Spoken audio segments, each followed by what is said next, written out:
তুমি 5 ওয়াক্ত নামাজ আদায় করো, কিন্তু তুমি এখনো খারাপ কাজ ছাড়তে পারলা না। 5 ওয়াক্ত সালাত আদায় করো, ফাহিশা কাজ থেকে বিরত থাকতে পারলা না। তার মানে ধরে নিতে হবে তোমার নামাজ সঠিকভাবে পালন করা হচ্ছে না, সঠিকভাবে তুমি আদায় করতে পারতেছো না।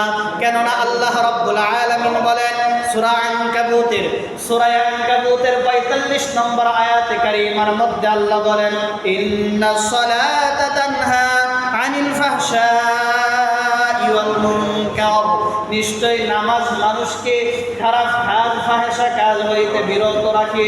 আল্লাহ বলেন নামাজ মানুষকে খারাপ কাজ থেকে দূরে রাখে। আর আমি 5 ওয়াক্ত নামাজ পড়ে কিন্তু নামাজ আমাকে খারাপ কাজ থেকে দূরে রাখতে পারে না।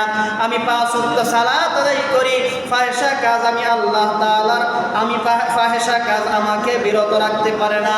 তাহলে কেমন নামাজি হয়ে গেলাম আমি?